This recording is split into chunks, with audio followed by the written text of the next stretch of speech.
Assalamualaikum warahmatullahi wabarakatuh.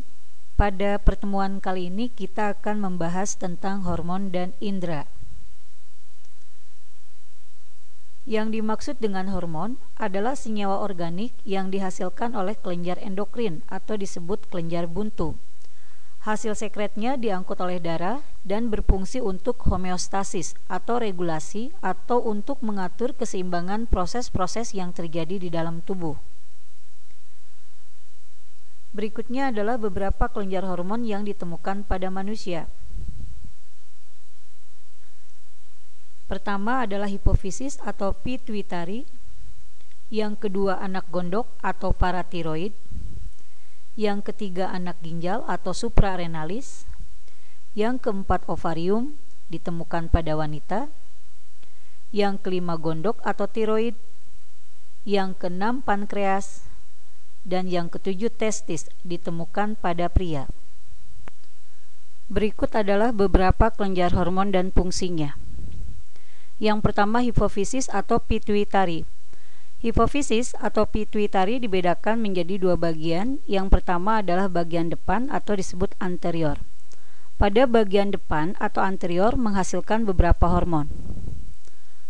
FSH, Follicle Stimulating Hormone, berfungsi untuk pembentukan dan pematangan ovum pada wanita dan pembentukan serta pematangan sperma pada pria.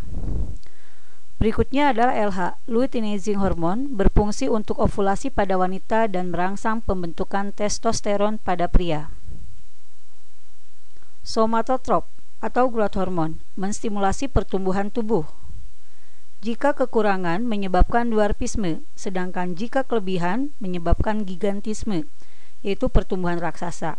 Jika kelebihannya telah melewati masa pertumbuhan, menyebabkan terjadinya akromegali atau penebalan tulang tengkorak. TSH. Hormon ini berfungsi merangsang sekresi kelenjar tiroid. ACTH berfungsi mengendalikan sekresi korteks adrenal. Bagian posterior menghasilkan beberapa hormon. Yang pertama adalah oksitosin, membantu proses kelahiran atau membantu kontraksi uterus pada proses persalinan. Yang berikutnya adalah vasopresin dan petresin, mempertinggi tekanan darah. ADH, antidiuretik hormon, berfungsi mengatur absorpsi air di ginjal. Kekurangan menyebabkan penyakit dikenal dengan istilah diabetes insipidus. Kelenjar endokrin yang kedua, tiroid atau gondok, berfungsi menghasilkan. Yang pertama adalah tiroksin, berfungsi untuk metabolisme sel, mengatur kadar gula darah, mempengaruhi pertumbuhan, perkembangan, dan diferensiasi jaringan. Kelebihan dapat menyebabkan morbus basedowi, yaitu meningkatnya metabolisme, denyut jantung, emosi, dan lain-lain. Kekurangan bisa menyebabkan kretinisme atau cebol. Hormon berikutnya adalah kalsitonin, berfungsi untuk metabolisme kalsium dan fosfor, atau meningkatkan kadar kalsium dan fosfor dalam tulang. Jika kekurangan dapat menyebabkan osteoporosis. Kelenjar endokrin yang ketiga adalah paratiroid atau anak gondok, menghasilkan parat hormon yang berfungsi untuk mempertahankan kadar kalsium dan fosfor di dalam darah. Jika kekurangan dapat menyebabkan tetanus atau kejang otot, sedangkan jika kelebihan dapat menyebabkan terbentuknya batu ginjal. Keempat adalah kelenjar suprarenalis atau disebut kelenjar adrenal, anak ginjal. Bagian korteks menghasilkan kortison, berfungsi mengatur metabolisme garam dan keseimbangan air. Kekurangan dapat menyebabkan penyakit yang disebut Addison. Hormon berikutnya adalah androgen, berfungsi memberikan ciri sekunder pada pria. Bagian medula menghasilkan adrenalin atau epinefrin yang berfungsi untuk memacu aktivitas jantung dan penyempitan pembuluh darah pada kulit dan membran mukosa, mengendurkan otot bronkioli, memacu glikogenolisis di dalam hati, yaitu perubahan glikogen menjadi glukosa. Kelenjar adrenal yang kelima adalah pankreas. Pankreas selain menghasilkan hormon, dia juga menghasilkan enzim atau dikenal sebagai kelenjar eksokrin. Pankreas disebut kelenjar endokrin karena menghasilkan hormon, misalnya insulin, merubah glukosa menjadi glikogen. Jika kekurangan insulin dapat menyebabkan penyakit yang dinamakan diabetes mellitus atau dikenal dengan istilah kencing manis. Hormon berikutnya adalah glukagon yang berfungsi merubah glikogen menjadi glukosa. Kelenjar endokrin yang keenam adalah kacangan atau timus, berfungsi menghasilkan hormon somatotrop yang berfungsi untuk pertumbuhan. Lambung menghasilkan gastrin, berfungsi merangsang pengeluaran getah lambung. Lambung selain menghasilkan hormon juga menghasilkan enzim, sehingga lambung juga bertindak sebagai kelenjar endokrin dan eksokrin. Berikutnya adalah usus 12 jari atau duodenum. Sama halnya dengan lambung, usus 12 jari juga berfungsi ganda. Selain bekerja sebagai kelenjar endokrin, usus 12 jari juga berfungsi sebagai kelenjar eksokrin, yaitu menghasilkan enzim. Hormon yang dihasilkan oleh usus 12 jari antara lain sekretin, merangsang pengeluaran getah pankreas, kolesistokinin, merangsang pengeluaran getah empedu, dan yang berikutnya adalah ovarium, menghasilkan hormon pertama estrogen, yang berfungsi memberikan ciri sekunder pada wanita. Kedua, progesteron, berfungsi memelihara pertumbuhan jaringan mukosa pada uterus. Dan yang terakhir adalah testis, berfungsi menghasilkan testosteron yang berfungsi memberikan ciri sekunder pria dan bekerja sama dengan FSH dalam proses spermatogenesis atau pembentukan sperma. Indra. Alat indera adalah reseptor yang berfungsi menerima rangsang dari luar. Beberapa alat indera pada manusia. Yang pertama, kulit. Indera peraba pada kulit disebut tangoreseptor, terdiri dari beberapa macam, yaitu Pacini, reseptor untuk tekanan, Meissner, reseptor peraba atau sentuhan, Cross, reseptor dingin, Ruffini, reseptor panas, serabut saraf terbuka, reseptor nyeri, dan serabut saraf sekeliling rambut. Untuk lebih jelasnya, perhatikan gambar berikut ini. Untuk keterangan gambar, nomor 1 Ruffini, tadi untuk reseptor panas. Yang kedua adalah Meissner, sentuhan, rabaan. Yang ketiga, reseptor rasa sakit. Yang keempat, Cross atau dingin, dan kelima, Pacini atau tekanan. Alat indera yang kedua adalah indera pengecap dan pembau. Penerima rasa dan bau adalah sel-sel kemoreseptor. Indera pengecap terdapat di lidah, berupa puting-puting pengecap yang dibedakan menjadi bagian tepi depan untuk rasa manis, belakang untuk rasa pahit, samping untuk rasa asam, depan untuk rasa asin. Supaya lebih jelas, perhatikan gambar berikut.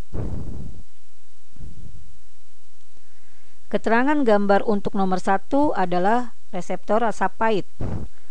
Yang kedua asam, yang ketiga asin, yang keempat manis. Indera pendengaran dan keseimbangan. Telinga berfungsi sebagai organ pendengaran dan alat keseimbangan. Bagian telinga terdiri dari telinga luar, yaitu daun telinga dan saluran telinga.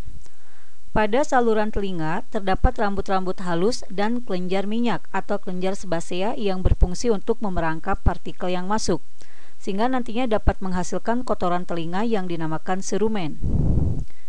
Berikutnya, telinga tengah mencakup membran timpani atau gendang telinga dan tulang pendengaran. Tulang pendengaran terdiri dari martil, landasan, dan sanggurdi. Yang ketiga adalah telinga dalam. Pada telinga dalam terdapat rumah siput atau kohlea. Pada rumah siput terdapat organ korti yang berfungsi merubah getaran suara menjadi impuls listrik yang akan dibawa ke otak besar bagian samping. Dan saluran semisirkuler. Saluran semisirkuler yang tergolong pada telinga bagian dalam berfungsi untuk mengatur keseimbangan bekerja sama dengan otak kecil. Untuk lebih jelasnya, perhatikan gambar telinga berikut ini. Keterangan gambar. 1. Daun telinga. Yang kedua, saluran telinga. Ketiga, saluran semisirkuler.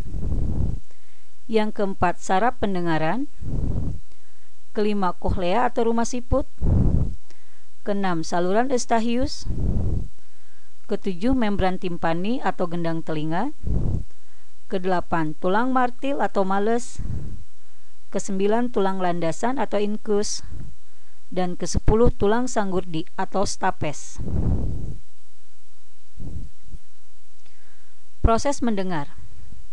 Getaran suara diterima oleh daun telinga, kemudian diteruskan pada saluran telinga. Getaran suara menggetarkan membran timpani. Getaran suara kemudian dilanjutkan atau dihantarkan ke tulang-tulang pendengaran dan akan diteruskan ke tingkap oval yang akan menggetarkan cairan lim pada koklea. Akibatnya, sel-sel rambut dari organ kortit terangsang dan akan disampaikan rangsang tersebut ke saraf pendengaran di otak besar bagian samping.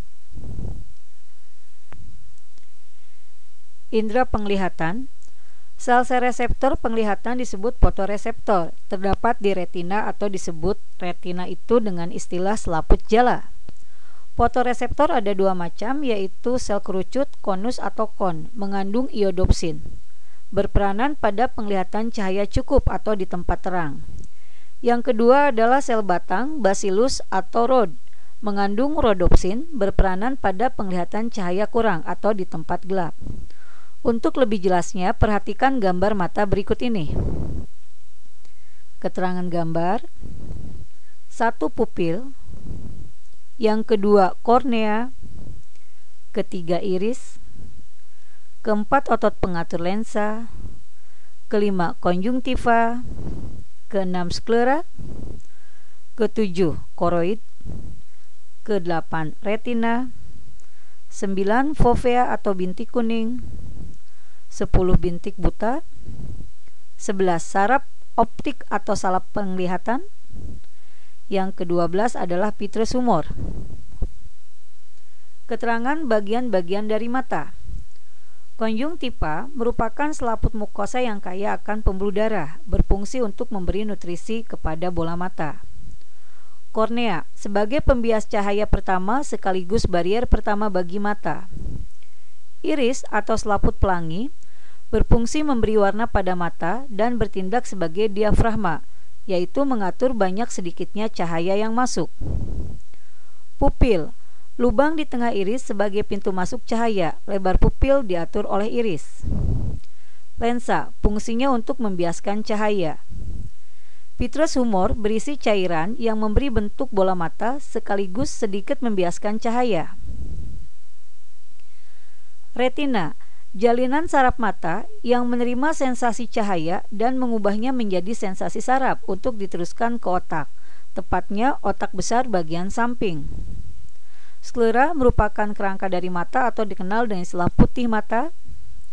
Koroid mengandung kapiler darah yang berfungsi memberikan nutrisi dan oksigen bagi mata. Fovea, bagian retina yang paling peka terhadap rangsang cahaya karena mengandung sel-sel penglihatan, yaitu rod atau batang dan kon atau konus. Bintik buta, bagian yang tidak peka terhadap rangsang cahaya karena tidak mengandung sel-sel penglihatan dan berfungsi tempat masuknya saraf mata. Beberapa cacat atau gangguan pada mata. Pertama, rabun jauh. Rabun jauh adalah ketidakmampuan mata untuk melihat benda yang berjarak jauh. Rabun jauh disebut juga dengan istilah miop. Penyebab rabun jauh adalah lensa mata terlalu cembung atau ukuran bola mata terlalu panjang dari ukuran normal, sehingga bayangan benda jatuh di depan retina. Rabun jauh dapat diatasi dengan menggunakan kacamata berlensa cekung. Lensa cekung merupakan lensa negatif atau min. Berikutnya adalah rabun dekat atau disebut hipermetrop. Rabun dekat adalah ketidakmampuan mata untuk melihat benda yang dekat. Hal ini disebabkan oleh lensa mata terlalu pipih atau terlalu cekung, atau ukuran bola mata yang pendek sehingga bayangan jatuh di belakang retina. Kebiasaan membaca buku terlalu dekat dan kebiasaan membaca buku sambil tiduran akan mempercepat timbulnya cacat mata. Rabun dekat dapat diatasi dengan menggunakan kacamata berlensa cembung. Lensa cembung merupakan lensa positif atau plus. Berikutnya, rabun jauh dan dekat atau dikenal dengan istilah presbiop.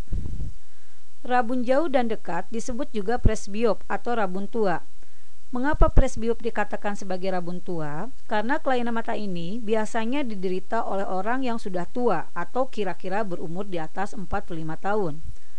Penderita presbiop tidak mampu melihat benda yang terlalu jauh dan terlalu dekat, atau dikatakan daya akomodasi mata berkurang. Supaya penderita presbiop dapat melihat dengan jelas, maka dibutuhkan kacamata yang rangkap, yaitu kacamata cembung dan cekung. Berikutnya adalah rabun senja. Rabun senja atau rabun ayam adalah ketidakmampuan mata untuk melihat benda yang berada di tempat remang-remang dan di malam hari. Gangguan ini disebabkan oleh kekurangan vitamin A, sehingga sel batang tidak berfungsi karena protein rodopsin tidak terbentuk. Orang yang menderita rabun senja harus banyak mengkonsumsi makanan yang banyak mengandung vitamin A. Berikutnya adalah buta warna. Ketidakmampuan mata untuk membedakan warna. Penyakit ini bersifat menurun. Buta warna ada dua macam, yaitu buta warna total dan buta warna separuh atau parsial. Buta warna total hanya mampu melihat warna hitam putih saja, sedangkan buta warna separuh atau parsial tidak bisa melihat warna tertentu, yaitu merah, biru, dan hijau. Berikutnya adalah katarak. Katarak atau bular mata merupakan gangguan penglihatan. Penyebab katarak adalah lensa mata keruh, sehingga menghalangi masuknya cahaya pada retina. Penderita ini umumnya berumur di atas 55 tahun. Kelainan mata ini dapat diatasi dengan operasi. Berikutnya adalah astigmat atau silinder. Astigmat atau mata silindris adalah gangguan mata yang disebabkan oleh ukuran lensa mata atau kornea tidak rata. Penderita gangguan ini tidak mampu melihat garis vertikal dan horizontal.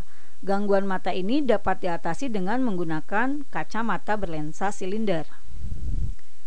Berikutnya adalah juling. Kelainan mata ini disebabkan adanya ketidakserasian kerja otot penggerak bola mata kanan dan kiri. Kelainan ini dapat diatasi dengan tindakan operasi pada otot mata.